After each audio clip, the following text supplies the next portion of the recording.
Om Namo Bhagavate Vasudevaya. Om Namo Bhagavate Vasudevaya. Om, I bow to the Lord Vasudeva. Joy to you, friends. We've been discussing stanzas 42 to 44 in the first chapter of the Bhagavad Gita. And there's a lot to discuss on this one. One point, which I've raised before, but it's about time I confronted it head on, is this question of reincarnation. Many people wonder, well, do we really reincarnate? The answer to that in human terms is, how could we? I seem to have begun my consciousness when I was born. Many people in the world, many religions in the world, and many wise people who are Christians also believe that without reincarnation, nothing is explained. How would God create a blind child? How would God bring a little child into this world who couldn't even think clearly, who was autistic or mentally backward or idiotic? How could God have created so much suffering? How could he have created somebody lame? Or how would somebody die early and other people live a long life? It seems so unfair if you think that God did it just out of whimsy. And yet the answer to that, if you look at the non-reincarnational solution to everything, is that, well, who knows God's ways? They're inscrutable. Well, I jolly well think that they ought to be scrutable, at least to the point where our brains can handle it a little bit. And if a thing makes absolutely no sense, then I don't think it's enough to be told, I don't feel it satisfying to be told, well, I just have to have faith. I have to have faith in something that makes sense.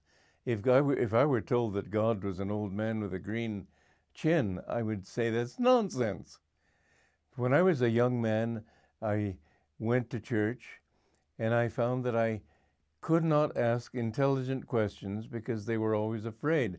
The priests and the people who tried to bring me into their line of thinking kept saying things that challenged me as if I was a doubter. Well, of course you should be a doubter. There are two kinds of doubt. One is constructive, the other is destructive. Destructive doubt is when a person is showing himself to be honorable, good, kind, loving, and you think in your mind, well, there must be something wrong. So you start looking for the errors in him. That's destructive. Go with what you see. But that's constructive doubt. If somebody says something that doesn't make sense, then you have to say that, show me how it makes sense before I can accept it. Because truth has to be at least reasonable. You can't find it through reason, but it must be reasonable. And so reincarnation actually, if you look around you at the faces of people in the streets as you pass them, it doesn't seem possible that so many different characteristics can have been developed just by genes coming together. It doesn't make sense. There's too much intricacy. There are too many attitudes that develop over a long period of time. You don't become just selfish overnight. You develop your selfishness. Some people are, you might say, drowning in selfishness. Others are a little bit selfish. Others are coming out of it. These gradations of virtue and vice are something that cannot be due just to your genes. They have to be something you've developed over a long period of time.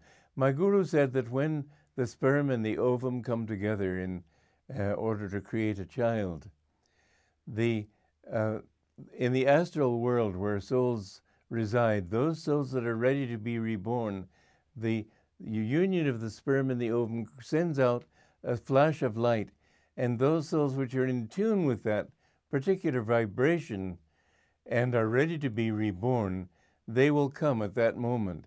And there may even be more than one, and you'll get twins or triplets.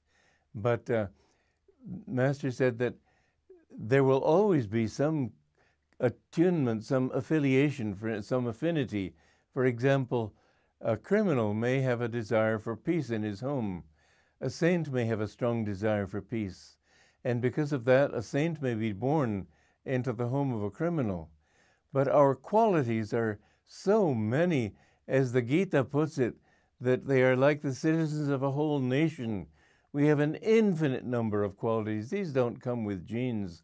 We carry them over from one life to another. And gradually, over many lives, you see people becoming more and more refined if they are making an effort to grow. Or the trouble with being human is that you have the intelligence also to err, and you can go downward also. But reincarnation, there are many cases nowadays of people who have actually remembered their past lives and have remembered cases of people going to where they lived in their last life and remembering the people in those lives, and even their old parents, wives, husbands, whatever it might be, somehow recognizing them. My guru's first Kriya Yoga disciple in America, Dr. M.W. Lewis, my guru Yogananda told him that your mother has been reborn. And he told her exactly the place where she was reborn. It was a couple of states away from where he was living in America. And he went to see her. And she was 3 years old. He said her mannerisms, her way of walking, everything was amazingly like his mother. And although she didn't remember him, she had a very great fondness for him, and he felt an instant fondness for her. These things carry on. When you see people whom you really like instantly and instinctively, they are old friends of yours. There are some people whom you dislike, and they may have been old enemies. I remember there were a couple of disciples of Yogananda who began getting into fights with each other, not physical, but animosity. One was an old man, the other was young. But the younger one asked our guru, "Why do we have this?" And our guru said, "You were enemies before." So they worked it out in this life. But sometimes you find people, families of people who are always fighting. They were enemies before. But you see, enmity, hatred, attracts also, not only love.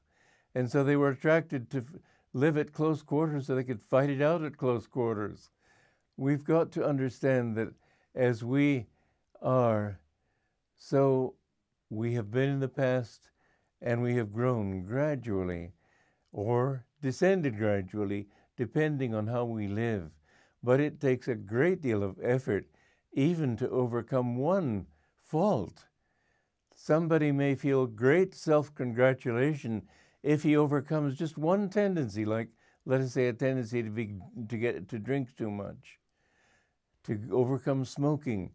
It may take a lifetime even to overcome one of these things. And whereas you don't think of everything normally as a fault, it's a fault if it keeps you from God. Selfishness keeps you from God. Anger, pettiness, meanness, jealousy, envy, all these things keep you from God. And we must work to overcome them. But don't use the excuse, "I'm only human." The truth is you will not be fully human because you will not have realized your own full human destiny until you have overcome every one of these qualities that hold you back from knowing who you really are in God. Joy to you.